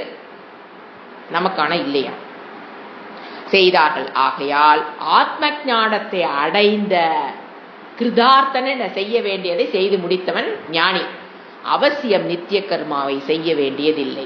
ஞானத்தை பெற்றதற்கு பிறகு அந்த கர்மத்தினால் பெற வேண்டிய பயனை பெற்றுவிட்டதால் அவர்கள் திரும்பி நித்திய கர்மத்தையோ நைமித்திய கர்மத்தையோ செய்ய வேணுங்கிற அவசியம் இல்லை. ஏன் இல்ல, அந்த கர்மத்தினால் பெற வேண்டிய பலனை அவர்கள் பெற்றுவிட்டார்கள். ஜனகாதி முன்னோர்கள், என் முன்னோர்கள் போட்டு அறிவர் அழகா. ஜனக்கர் மட்டும் இல்லப்பா, நம்ம பாரதத்தில் பிறந்த பல மேக்சிமம் முன்னோர்கள் இந்த பாதையை கடந்து சென்றவர்கள், இந்த பாதையில் தான் ஆத்ம விசாரத்தில் இருந்தவர்கள் அப்படின்னு யார் சொல்றா? சங்கராச்சாரிய சொல்றார். பிராரப்த கர்மத்திற்கு, இது பேர முடிச்சலாம், பிராரப்த கர்மத்திற்கு அதீனமாய் உள்ள நீ உலகம் தீய வழியில் செல்லுதலை தடுத்தல் என்கிற லோக சங்கிரகார்த்தம். இதுதான் இப்ப நான் சொல்லிட்டு இருந்தேன், இவ்வளவு நேரம் விளக்க இந்த லைன் புரியறத சொல்லிட்டு இருந்தேன். நீ உலகம் தீய வழியில் செல்லுதலை தடுத்தல். இது நாம உலகம் தீய வழியில் செல்றது நம்மளுக்கு உண்டான கெப்பாசிட்டிக்கு நம்ம பண்றோம். இப்ப நம்ம என்ன பண்றோம்? குழந்தைக தீய வழியில் போகாம இருக்கிறதுக்கு உண்டான முயற்சி செய்யறோமா? செஞ்சாட்ட வேதாந்திக் ஸ்டூடெண்ட். நான் ஞானம் பெற்றனா, ஞான மோட்சமா? You are not at all Vedantic student. பாருங்க, உலகம் தீய வழியில் செல்லுதலை தடுத்தல். உன்னோட லெவலுக்கு என்ன முடியுமோ பண்ணு, ஆனா பண்றியா? உலகம் தீய வழியில் செல்லுதலை தடுத்தல்ங்கிறா. இப்ப நம்ம நாட்டினுடைய தலைவர் உலகம் தீய வழியில் செல்லாம இருக்கிறக்கோ பண்றாரு. அப்ப ஜனகர் அவர் காலத்துல அவர் பண்ணார். ஒருத்தரையும் பாருங்க, சுவாமிஜி எடுங்க, உங்களுக்கு தெரிஞ்ச அந்த மகான்களை எடுத்து பாருங்க. உலகம் தீய வழியில் செல்லுதலை தடுத்தல். தடுத்தல் என்கிற அதுதான் லோக சங்கிரகமே. நான் கொண்டு 400 ரூபா கொடுத்ததுங்கிறத 4000 கொடுத்தேன், 4 லட்சம் கொடுக்கறதுங்கிறத விட உலகம் தீய வழியில் செல்லுதலை தடுத்தல், அதுதான் லோக சங்கிரகன். இந்த இடத்துல சங்கராச்சாரிய லெஃப்ட் ரைட் வாங்குறார், அடிக்கிறாரா? உலகம் தீய வழியில் செல்லுதலை தடுத்தல் என்கிற லோக சங்கிரகார்த்தம் என்ற பிரயோஜனத்தை நன்றாக சிந்தித்து ஸ்டூடெண்டா இருக்கிறவங்க கர்மத்தை செய்யுங்க. It's for all students, not only for Arjuna. It's for me. Shankara is giving idea to fulfill Krishna's desire. Shankaracharya is giving idea. Vedantic students இப்படித்தான் இருக்கும். உலகம் தீய வழியில் செல்லுதலை தடுத்து. இதோட டெப்த் பாத்தீங்களா? இதனாலதான் என்ன சொல்றது, உங்களுக்கு இதெல்லாம் புரிஞ்சுதோ புரியலையோ, வாங்க வாங்க. தீய பண்புகள் உலகில் பரவிக்கிட்டு இருக்குது எங்கேஜ்ல. அடுத்த உலகத்தை அடுத்த ஜெனரேஷன் நினைச்சு பார்த்தாவே எங்க போ, ஆனா உட்காந்து புலம்புறது, டிவியில என்ன இதை புலம்புறது, எந்த ஸ்கூல்ல என்ன நடந்தது, இதுல ரொம்ப இன்ட்ரெஸ்டுங்க. வாய திறந்தா மூடுறதில்ல ஜனங்க. அது அப்படி தெரியும், ஏன்னா அதுல எனக்கு என்ன தெரியும், எனக்கு அந்த இந்த வயசு பசங்க அதை என்ன பண்ணானுங்க, இதை என்ன பண்ணானுங்க, அதை என்ன பண்ணானுங்க, இதெல்லாம் பேசுறது மனக்கு பக்குங்குது. இதையெல்லாம் உட்காந்து பேசுமே, தப்பு இல்லைங்களா? நீ அதை தடுப்பதற்கு அதை டிவியில வேற 4 பேர் உட்காந்து உலகமே கேட்குது. இந்த ஸ்கூல்ல இந்த பசங்க இதை பண்ணானுங்க, இந்த பிள்ளைக்கு இதை பண்ணுச்சு, இதெல்லாம் பாவம் இல்லைங்க? நீ டிவியில போடுறிய, பாரதத்துல தமிழ்நாட்டுல ஈரோட்ல இப்படி ஒரு இன்சிடென்ட் நடக்குதுன்னு கேமரா வச்சுக்கிட்டு புடிச்சு புடிச்சு கொண்டே டிவியில போடுறியே, இதெல்லாம் பாவம் இல்ல? உண்மையான ஆளா இருந்தா அது நடக்காம இருப்பதற்கு நான் என்ன பண்ணணும் முயற்சி பண்ணுனா அது பரவாயில்ல. அது மூலியமா காசு பார்க்கிற பாத்தியா? நீ எல்லாம் நாய்க்கு கேவலமானவன். ஒரு பள்ளியில ஒரு பொண்ணு தெரியா ஒரு தப்பு பண்ணி, ஒரு அம்மா தப்பு பண்ணிடுறாங்க, ஏதோ ஒரு தப்பு நடக்குது, கேமரா வச்சுக்கிட்டு அதை படம் பிடித்து அதை கொண்டே உலக மக்கள் பார்க்கிற ஒரு டிவியில ப்ரொஜெக்ஷன் பண்ணி அதை எல்லாத்துக்கும் காமிக்கிறியே, நியாயமா? தர்மமா? நீ இப்படி சம்பாதிக்கிற பணம் நீ ஆயுசுக்குள்ளே முடிச்சிடுவ.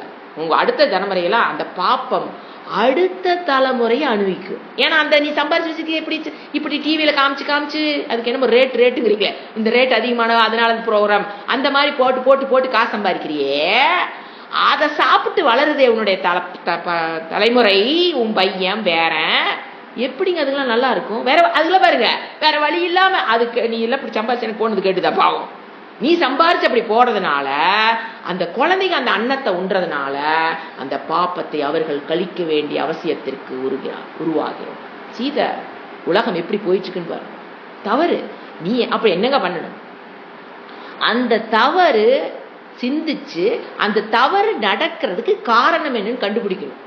அதுக்கு ஏதாவது முயற்சி பண்ணா பண்ணு, இல்லைன்னா கம்முன்னு இருந்துக்கணும். You should not. இந்த மாதிரி ஒரு செய்திகள் நீங்க கேட்டீங்கன்னா தயவு செஞ்சு போனை போட்டு இன்னொருத்தர்கிட்ட இதை பகிராதீர்கள். அவன் டிவியில ஓடுறான், நீங்க போன்ல இன்னொரு ஆள்கிட்ட பகிர்றீங்க. ரெண்டுக்கு பெருசா வித்தியாசம் இல்லைங்க. ஒரு சின்ன பொண்ணோ பையனோ தப்பு பண்ணிட்டாங்க, ஏதோ நடந்துருச்சுன்னு வச்சுக்கோ, அதை உலக மக்களுக்கு பகிராதீர்கள். உடனே நீங்க என்ன பண்ண? கர்மன் ஏவாதிகாரஸ்தே. இதற்கு நான் என்ன, இது என்னால முடிஞ்ச, நீங்க போய் நேரா போய் அந்த பையன்கிட்டையும் பொண்ணையோ அல்லது குடும்பத்திட்ட போய் நீங்க ஒண்ணும் பண்ண முடியாதுங்க, யாருன்னே தெரியாது, நீங்க போ சொல்ல சாஸ்திரம். இது உலகத்தில் இப்படி நடக்குதா? ஓகே, இதை தடுப்பதற்கு நான் என் பங்குக்கு அணிலாக என்ன பண்ண முடியும் நினைங்க. முடிஞ்சா பண்ணுங்க, இல்லையா அதுக்கு கம்முன்னு இருந்துருங்க. Please don't spread the unwanted news to the world. இது தெரியாம நம்ம பண்ணிட்டு இருக்கிற ஒரு பெரிய தப்பு. தேவையில்லாம அவங்களுடைய குடும்பப்படுற பாடு டிவியில போட்டுட்டா என்ன ஆகும்? அவங்க வீட்டு விட்டு வெளியில் வரக்க அஞ்சு சாப்பாடு இல்லாம மனதளவுல பெல்லாம் ஒரு சோகத்தினுடைய இதெல்லாம் திருப்பி நாம அணிவிக்கணுங்க. அவங்கள கொண்டே அந்த குடும்பத்தை அந்த சோகத்துல அவங்க பட்ட கஷ்டம் வேற, நாம உலகம் கொடுக்குற கஷ்டத்தை அவங்க அனுபவிக்க முடியாம கஷ்டப்படுறாங்க இல்லையா? அப்ப அந்த கஷ்டம் நமக்கு வருமா வராதா? வனத்தில் ஒரு மரத்தில் தீ பிடிச்சதுன்னா பார்த்து சிரிச்சோம்னா நம்மளாட்ட முட்டாள் இந்த உலகத்திலே கிடையாது. நானும் ஒரு வனம். Time is waiting to reach my house, to reach my family, maybe in next hour in next hour in ஆனது முதல் தலைமுறை, இரண்டாவது தலைமுறை, மூணாவது தலைமுறைக்குள்ள ஏதோ ஒரு இடத்துல நம்ம குடும்பத்துக்கு வரப்போகுது. அப்போ அது அறிவு இருந்தா என்ன நினைப்போம்? இதை தடுப்பதற்கு இதெல்லாம் எப்படிங்க? நான் ஒருத்தி நினைச்சதெல்லாம் ஒன்றும் பண்ண முடியாது, ஒருத்தர் இப்படி நினைச்சா ஒன்றும் பண்ண முடியாது. என்னால முயல் என்ன பண்ணுச்சு? அந்த உதவி பண்ணா போதும், அது அபிரதமான வளர்ச்சியை. ஏன்னா ஒரு வெற்றியை முதலில் காண், அந்த வெற்றி உனக்கு அடுத்த வெற்றியை கொண்டாந்து கொடுக்கும். வெற்றியை இதான் சாமிஜியோட வாக்கு. ஒரு வெற்றிக்கு முதல்ல முயற்சி பண்ணு, அந்த வெற்றி என்ன பண்ண உனக்கு அடுத்த வெற்றிக்கு உனக்கு கூட்டிட்டு போகும். யார் கூட்டிட்டு போறது? அந்த வெற்றி உங்களை அடுத்த வெற்றி கூட்டிட்டு போகும். இப்படித்தான் பாதையை பார்க்கணுமே தவிர நான் ஒருத்தி நினைச்சு என்னங்க பண்ண முடியுது, அதெல்லாம் waste of time and energy, நம்ம வேலையை பார்க்கலாம், நம்ம குடும்பம் போயிடும், துக்கம். புரிஞ்சுங்களா? ஓம் சாந்தி சாந்தி சாந்தி. ஹரிஹி ஓம் ஸ்ரீ குருப்யோ நமஹ. ஹரிஹி ஓம்.